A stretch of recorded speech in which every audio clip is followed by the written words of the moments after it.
Initially, the original Transformers had one gimmick: transforming from a robot to a vehicle or an object and back. This eventually expanded to things like combining, the Pretenders,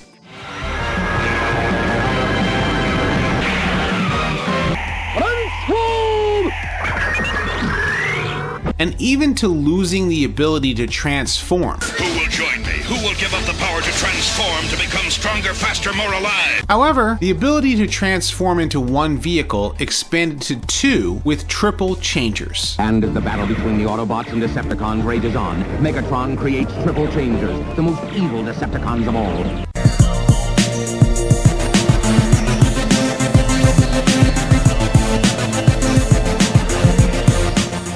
Consider supporting the channel on Patreon. With your support, you can help us bring you more content like this. Though late in production of the Diaclone toy line, the concept of a transforming toy with two alternate modes was introduced with the jet fighter type triple changer, transforming from a MiG-25 fighter jet to a Japanese Type 74 assault tank and a robot. The toy was recolored beige and purple and was released as part of the Decepticon lineup of Transformers in 1985 as Blitzwing.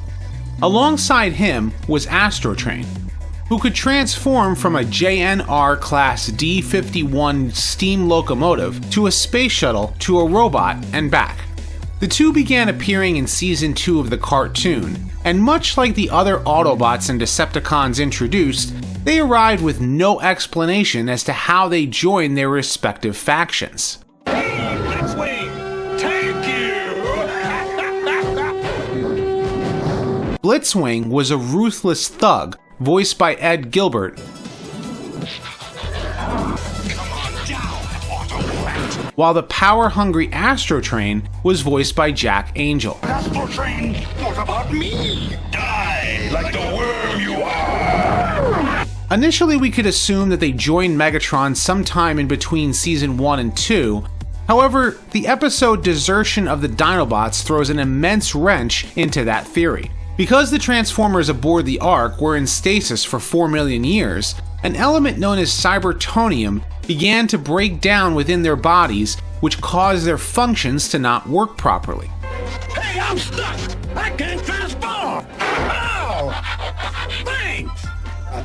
The only place they can get that element would be on Cybertron. Blitzwing is seen among the other Decepticons malfunctioning alongside his teammates.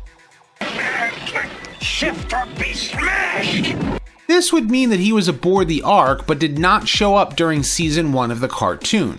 It's also possible that maybe he was one of the unnamed Seekers seen in the More Than Meets the Eye pilot and was rebuilt as a triple changer, while 3 others were rebuilt into the Coneheads. Supporting this theory, Blitzwing is sometimes seen flying with other Seekers when in jet mode.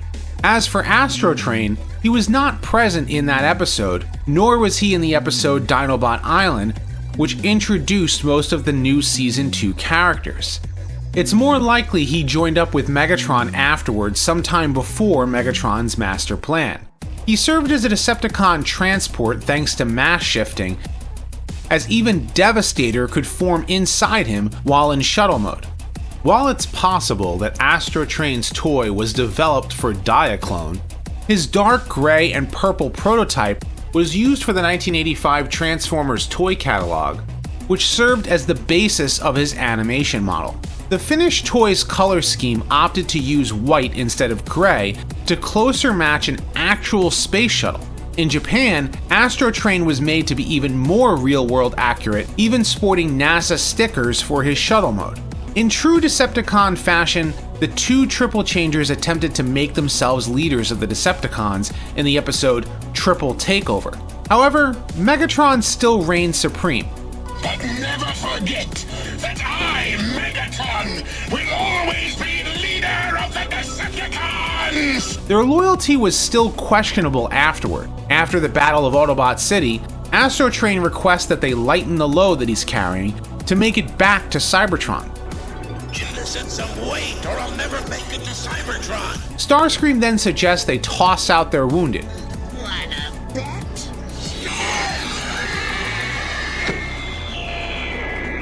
Even some have theorized that Astrotrain plotted with Starscream to make him the new leader, since Astrotrain was the Decepticon to place the crown on Starscream during his coronation.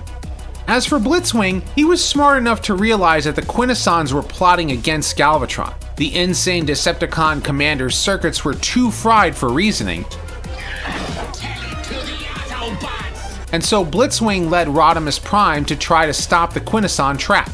When the battle was over, Galvatron banished the Triple Changer, You will never be welcome in the ranks of the Decepticons again! who also chose not to join the Autobots. This would, however, lead to a theory on who created the Triple Changer technology. More on that later. The third Decepticon Triple Changer was their fueler, Octane. Transforming from a tanker truck to a jetliner to a robot and back, he was simply one of the Decepticons seen at the beginning of Season 3. Because of recent trademarks, he's also known as Tankor or Octone. After Trypticon's battle with Metroplex, Octane brought the giant Dino Decepticon to the fictional Socialist Democratic Federated Republic of Carbamia in the episode Thief of the Night to refuel and heal him from his wounds.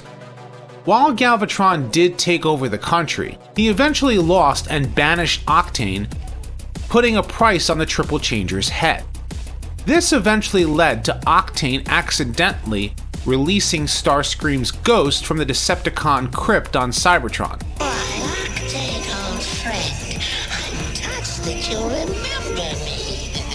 After the episode Webworld, Galvatron's sanity was somewhat restored. Follow me. I know what to do. As a result, both Blitzwing and Octane rejoined the Decepticon ranks and could be seen in the episode The Ultimate Weapon. They were also seen in the Headmasters anime. While the Autobots did have Trax, who could transform into a Corvette with a third flying car mode, A flying car! How droll! he was not considered a true Triple Changer since his flight mode was probably created by one of the showrunners playing with the toy. In fact, it was not present in the toy catalog nor in the Marvel comics. There was also Perceptor, who wasn't advertised as such, but his instructions included a third mobile laboratory mode. However, the Autobots did eventually receive Triple Changers of their own. Introduced in the movie, the brave Autobot Springer was voiced by series regular Neil Ross. I got better things to do tonight than die. He transformed into an armored car, and what he's most known for was an attack helicopter.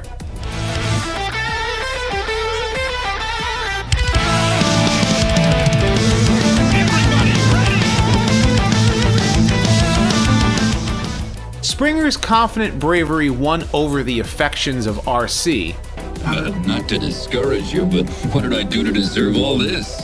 Oh, shut up. And when Rodimus Prime thought he was dying, Springer was named as Rodimus Prime's next potential successor. Broadside transformed into an aircraft carrier, but then also transforms into a jet as well. To make up for his ridiculous mass shifting, the cartoon chose to make his robot mode in scale with combiners, and his jet mode to be an Autobot shuttle. Like Astrotrain, Broadside also suffers from his prototype being used sometimes as his animation model.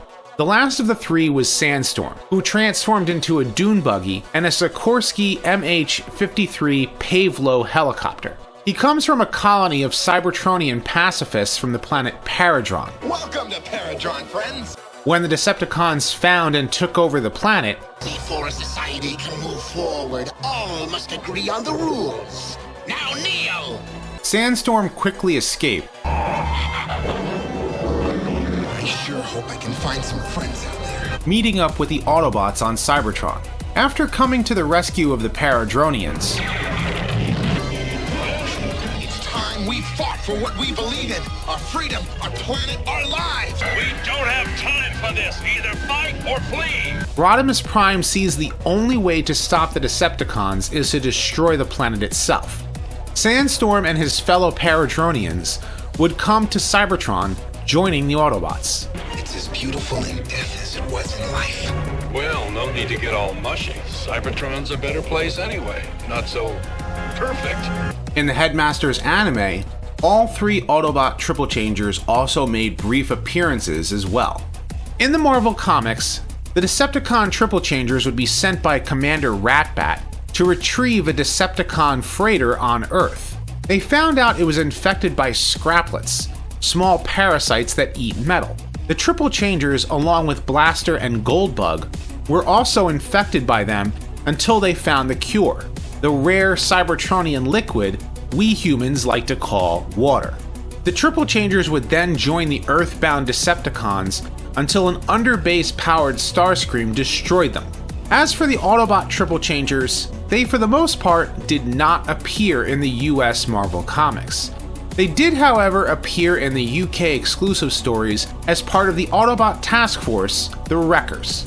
Springer would eventually take over as leader of the team after Impactor fatefully met his end. Ignoring the UK comics, the Regeneration 1 comics also introduced the Wreckers with the Triple Changers as part of their team.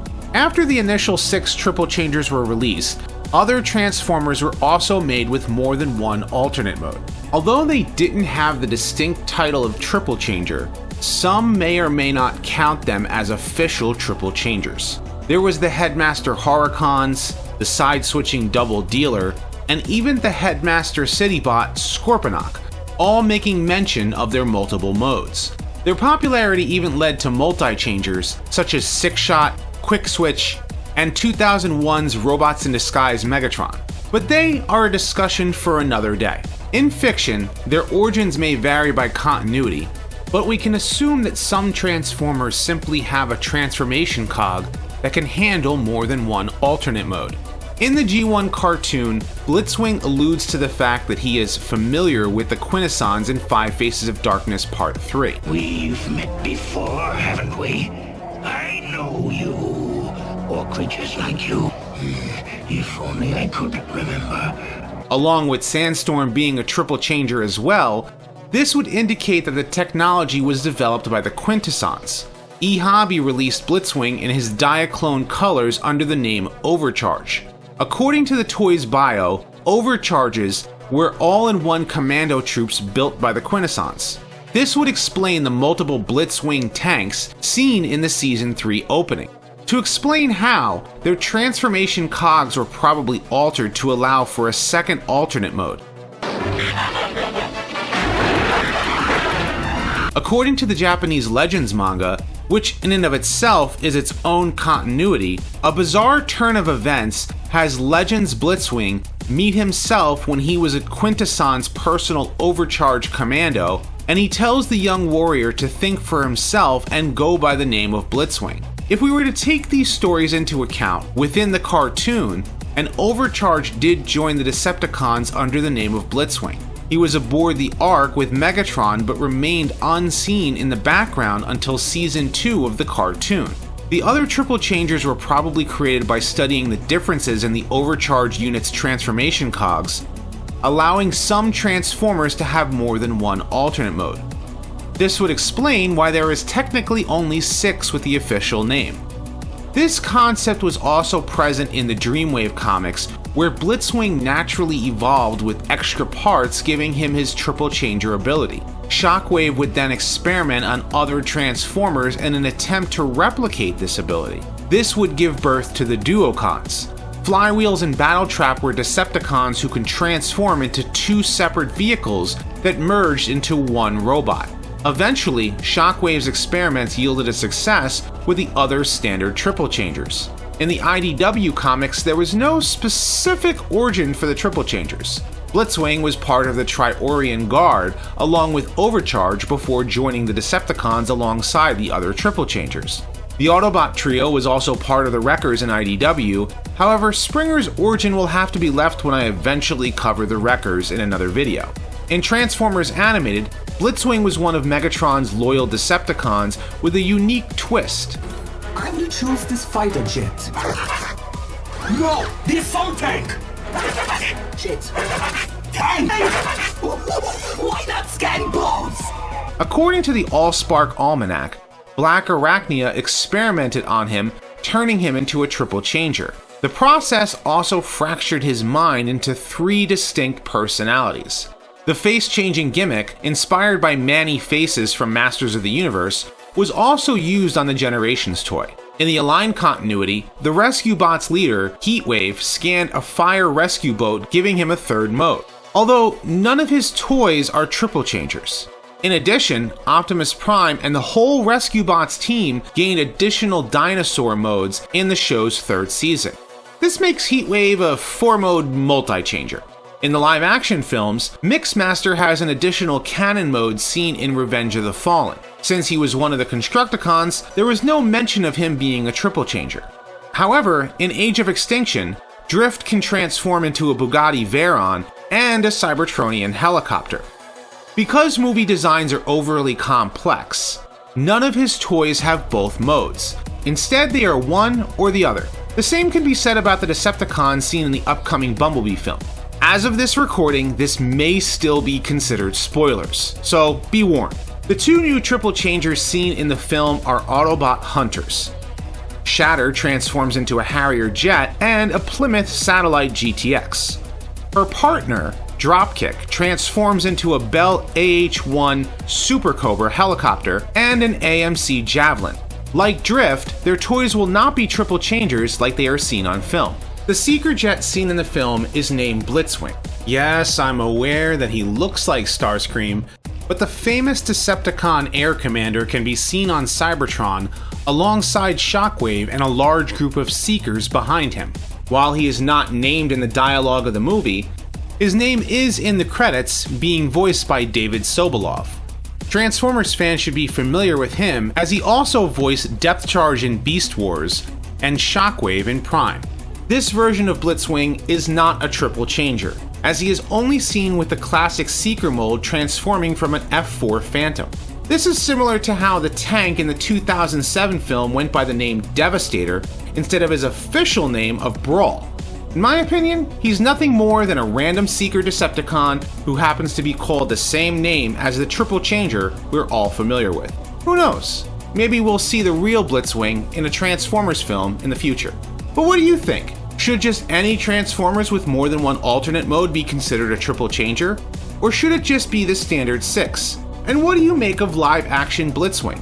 Leave your thoughts in the comments section below. And if you like this video, be sure to like and subscribe. I would like to thank my patrons for your support. I have more Transformers discussion videos like this coming soon, so stay tuned. And as always, until next time, till all are one. Tell me what's on your mind, or I'll splatter it on the wall and see for myself. Defense!